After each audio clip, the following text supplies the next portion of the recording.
Jawa atau Jawa. Itu kalau ada Jawa ada kejawen ditambahi ke sama N jadi kejawen. Kalau ada orang Jawa ikut-ikutan orang Arab disebut kearaben. Tadi Arab tambah ke tambah N kearaben. Itu. Dan ormas itu di dalam leluhur kami sebagai orang Jawa itu nggak pernah dibentuk. Karena apa? Karena itu tidak ada rasa ketidakadilan. Karena yang diuntungkan adalah yang bagian pusat. Yang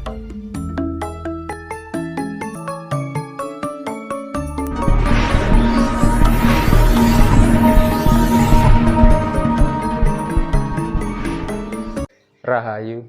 Mas, sampean kan pernah keliling Indonesia nih. Dan itu tujuannya untuk apa, Mas? Kanggo jenengan. Ya saya itu Mas, keliling itu karena saya itu kan orang paling kepo. Kalau saya itu lihat di TV, di media itu saja ya, saya itu ya lihat di TV Mas. Tapi kan saya kan juga ingin tahu yang sesungguhnya fakta. Masa saya cuma diceritani di dalam televisi. Akhirnya saya punya uang, saya sisihkan, akhirnya saya nekat keliling Mbak, dari pulau ke sini, ke situ, ke situ. Kalau uangnya habis ya kita kerja. Begitu uangnya ngumpul kita balik lagi, kita pakai lagi, karena kita kan juga butuh biaya. Dan yang nyupport kan nggak ada, semua sendiri, karena ini bukan perwakilan delegasi atau ormas atau apa, itu kan ya anggap aja saja itu touring atau gabut. Tujuannya bukan untuk belajar gimana jenengan. Ya pertama-tama saya ingin tahu seberapa sih luasnya Indonesia. Tak delok kok peta kok nggak ada aja sakilan. Ternyata begitu saya baru di Sumatera, di Lampung saja ya, mulai Bengkulu sampai Bakauni. Kok aduh tenanan, baru lewat perbatasan 2 provinsi saja. Kok begitu luasnya, belum Jambi, belum Padang, belum Palembang, belum lagi lainnya lagi. Ternyata itu baru Sumatera saja kok begitu luas. Belum lagi Jawa. Itu. Makanya saya ingin tahu sendiri fakta langsung di lapangan itu.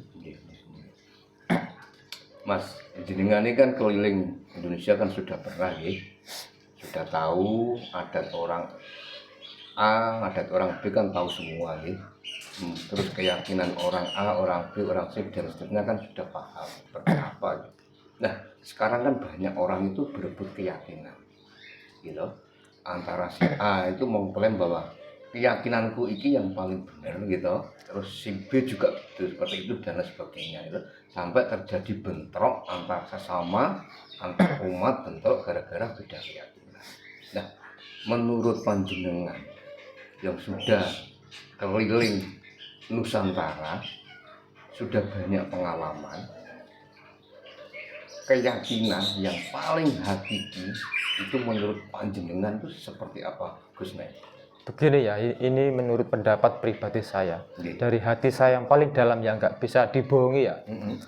Jadi saya itu sudah saya lihat-lihat ya, dari ini, dari itu, dari ini, dari itu semuanya itu mengklaim semuanya benar. Ternyata begitu saya garis bawahi, ternyata itu penyebabnya adalah ormas. Jadi kita itu dibikin sesuatu, bikin ajar keyakinan, dan itu dibungkus. Dan ada ketuanya, wakilnya, ada pengurus, sehingga yang enggak seperti dia itu dikatakan enggak benar. Ya itulah. Jadi saya lihat, nah makanya saya itu sifat saya yang sementara hanya netral. Kemudian saya tetap selidiki, saya harus tahu. Masa saya ikut-ikutan bentrok? Katanya kita ini bersaudara. Kata orang yang sebelah sana, orang semua bersaudara. Kata orang sana. Kata orang Ambon, totong sama bersaudara. Makanya saya itu nggak mau ikut-ikutan mereka yang ikut bentrok. Lebih baik saya itu mengedepankan persaudaraan. Dan masalah keyakinan itu kan hak pribadi semua orang. Pribadi. Dan itu sesuatu yang kita yakini itu orang lain nggak tahu. Dan itu nggak boleh dipaksakan. Makanya ada undang kita nggak boleh ada pemaksaan. Jadi kalau Anda percaya, misalnya Anda kok bisa melihat nih blorong misalnya, itu kan sampai yang lihat, sampai boleh percaya. Kalau orang lain nggak boleh sampai paksa, sampai percaya. Kecuali sesuatu itu memang bisa dilihat, seperti Monas. Saya bisa melihat, kamu bisa melihat, itu boleh. Tapi kalau sesuatu itu yang hanya keyakinan itu nggak boleh, Mas. Itu saya nggak boleh. Dan ormas itu punya kepentingan membenarkan diri sendiri, dan yang saya lihat ormas-ormas itu yang paling diuntungkan adalah para penggede-penggede yang tertinggi. Yang lainnya itu mungkin agak menderita, yang bagian di atas mungkin agak senang. Itu rata-rata begitu yang saya lihat. Makanya orang tua-tua kita terdahulu, orang-orang Jawa yang dulu, bukan Kejawen, Jawa sama Kejawen nggak sama. Kalau Jawa ya Jawa, itu bahasa Sanskerta Jawa. Kalau bahasa Kawi, Jawa. Surabaya itu bahasa Sanskerta, bahasa Kawinya Surabaya. Ya begitu. Jogja itu bahasa Sanskerta, kalau bahasa Kawi Ngayogja. Amarta jadi Ngamarta. Alengka jadi Ngalengka, ditambah huruf NG belakang diganti O. Sama dengan Jawa. Jawa atau Jawa itu kalau ada Jawa ada Kejawen, ditambahi ke sama N jadi Kejawen. Kalau ada orang Jawa ikut-ikutan orang Arab disebut Kearaben. Tadi Arab tambah ke tambah N, Kearaben. Itu. Dan ormas itu di dalam leluhur kami sebagai orang Jawa itu nggak pernah dibentuk. Karena apa? Karena itu tidak ada rasa ketidakadilan. Karena yang diuntungkan adalah yang bagian pusat. Yang di bawah itu nggak begitu diurusi, Mas. Jadi ketuanya itu dapat fasilitas, dapat ini itu, yang kita di bawah susah cari makan. Jadi ketidakadilan itu hampir-hampir tidak ada. Yang diuntungkan hanya sebagian. Makanya orang Jawa dulu itu memang betul-betul apa yang diajarkan oleh Sang Pencipta yang diturunkan kepada leluhur kita itu tidak mencari keuntungan pribadi dan tidak diperjualbelikan. Tidak diajarkan, itu sesuai dengan apa yang diamanahkan oleh Sang Pencipta. Jadi timbullah perdamaian, timbullah tidak ada iri dengki, tidak ada lagi bentrok, tidak ada. Karena pendapatnya cuma satu, dan mereka leluhur kami orang Jawa tidak menerima perbedaan pendapat. Kalau mbah saya mengatakan A ya A, B ya B, semua sama, tidak ada pendapat mbah ini mbah itu, satu A satu B satu, tidak ada, karena semuanya satu ya. Begitu bangsa-bangsa Eropa, bangsa-bangsa asing datang berdagang di negara kita ini, mereka membawa barang dagangannya. Karena waktu saya masih kecil kan diajarkan di sekolahan, siapakah yang membawa ajaran di Nusantara? Nah, jawabannya adalah para pedagang. Ada dari Gujarat, ada dari Cina, ada dari India, ada dari Eropa, dan ada juga dari negeri gurun pasir. Semua membawa barang dagangannya untuk ditawarkan di tanah air kita. Pada leluhur kita dulu ditawarkan dagangannya. Ada yang menjual gading, mungkin ada yang bawa sutra, bawa giok, ada bawa emas, bawa gelang. Bahkan membawa ajaran mereka, budaya mereka ditawarkan di sini semuanya. Dan ada yang menerima itu menurut cerita dongeng, ini dongeng ya, bukan sejarah. Ini dongeng dari kakek saya dulu ya, mati hidup. Itu mereka itu membawa ajaran untuk diperdagangkan di sini. Dan semuanya diperdagangkan.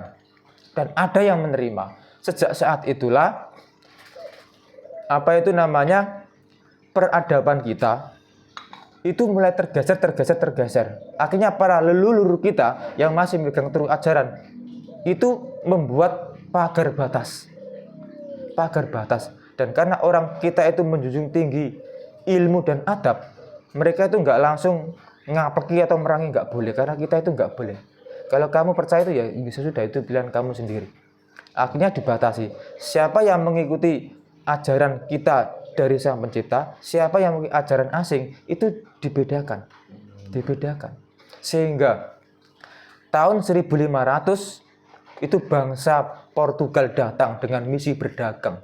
Tapi mereka itu juga menjajah. Orang pribumi kalau nggak mengikuti ajarannya itu ditembak, dipaksa, bahkan dibunuh, diintimidasi. Mereka juga mencari sumber rempah-rempah di mana negaranya itu musim salju. Nggak ada namanya lada. Lada kan berharga. Karena musim salju butuh penghangat, butuh suplemen. Di sana musim salju nggak nggak ada seperti itu, maka itu berharga. Dan bikinlah monopoli perdagangan. Mereka berdagang juga, mereka juga mereka juga bekerja sama dengan orang pribumi, disuap, digitukan, akhirnya mereka mau. Jadilah mereka itu tega berbuat yang menyebabkan bangsa kita itu menderita karena ada monopoli perdagangan, dan mereka juga dipaksa mengikuti ajaran mereka, sehingga mereka itu ya banyak yang mengikuti, ada juga yang nggak mengikuti, ya akhirnya dipisah sampai hari ini. Makanya sampai hari ini bangsa kita itu mau menelusuri ajaran cara hidup luhur kita itu agak susah, karena ada pagar pembatas yang sampai hari ini tidak ada satupun orang yang mampu menjebol atau menerobos pagar itu, kecuali orang-orang tertentu yang mendapatkan izin dari luhur kita. Karena kita hidup di sini ini seperti dalam penjara, tidak ada rasa ketidakadilan. Yang kuat menindas yang lemah, yang kaya menindas yang miskin, yang berpendidikan membodohi yang kurang pendidikan. Kalau orang dulu kan enggak seperti itu. Makanya semboyan bangsa kita selama ratusan ribu tahun gemar ripah lo jinawi toto tetrem kerto reharjo. Di mana itu? Ya itu sebelum bangsa-bangsa asing masuk ke negara kita. Sangat makmur. Tanah kita ini bagaikan surga. Orangnya baik, etikanya baik, menjunjung tinggi, luar biasa. Contoh ya, misalnya masalah kebersihan saja. Dulu ketika masa saya kecil, listrik belum masuk di desa saya. Sungai desa saya sangat jernih. Sering mandi dengan kawan-kawan saya di kampung saya di sungai. Dan dulu itu tempat-tempat ibadah nggak semegah sekarang. Masih sangat minim. Lampu di rumah saya masih dilauplik pakai lampu minyak. Klip. Dan atap rumah saya ya, itu dari alang-alang daun. Dan temboknya itu dari sesek gedek bambu. Gus. Tapi alam lingkungannya sangat segar, sangat tenang, asri. Dan coba sekarang, di sungai, di jembatan, di longkang, di got, di pantai, sampah itu berserakan di mana-mana. Padahal anak sekarang kita pendidikannya luar biasa. Kita diajarkan kebersihan itu bagian daripada ini, bagian pada itu. Kebersihan itu begini. Tapi faktanya mereka itu hanya sebuah cuma hanya omong belakang menurut saya. Nggak berani membuktikan. Buang sampah, buang pempes, buang barang-barang non organik dibuang di tempat-tempat yang seharusnya nggak dibuang. Maka mereka berpendidikan, beretika dan beragama.